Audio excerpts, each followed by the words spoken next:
En takih dogodkov, ki me je pretresel, je bil, ker smo bili na najvišji možni točki tega sodniškega stolpa, ko je rusko Beljev padel, to je bila grozovita stvar.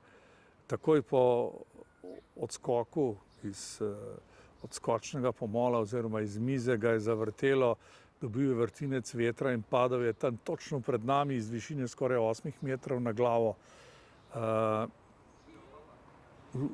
Ljudje so mislili, da je konec z njim, ne, da je zaključil svoje življenje. To, da ne. Ruski tekmovalec je bil sicer v kliničnem centru nekaj tednov, mesecev, vrnil pa se je in mislim, da čez 4 leta je ponovno nastopil v Planici in potem zaključil svojo kariero. Videl sem pa ga, da je bila njegova hoja ataktična, da je težko hodil, koordinacija je bila slaba, torej imel pa je neizmerno srečo, kajti doskočišče skakalnice je trdo kot beton. Čez 8 metrov, to je iz 3. nadstropja, padeš na glavo na beton, ne ostane prav veliko od tebe. No, on pa je preživel, fino.